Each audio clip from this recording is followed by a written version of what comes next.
স্কুলের টিফিন হোক বা সকালের ব্রেকফাস্ট, এই হেলদি রেসিপিটা কিন্তু অনায়াসে বানিয়ে খাওয়াতে পারেন। এখন শীতকাল, প্রচুর শাকসবজি পাওয়া যায়।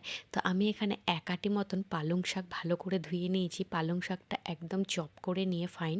তার সাথে দিয়েছি ২ কাপ বেসন। বেসনটা কিন্তু ছাঁকনির সাহায্যে একটু ভালো করে চেলে নেব।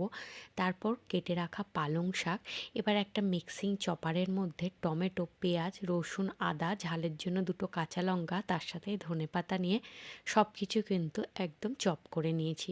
আপনারা চাইলে হাতের সাহায্যেও করতে পারেন। এবার দিয়ে দেবো জোয়ান, ফ্ল্যাক্সিড ২ চামচ, তার সাথে নুন আর হলুদ।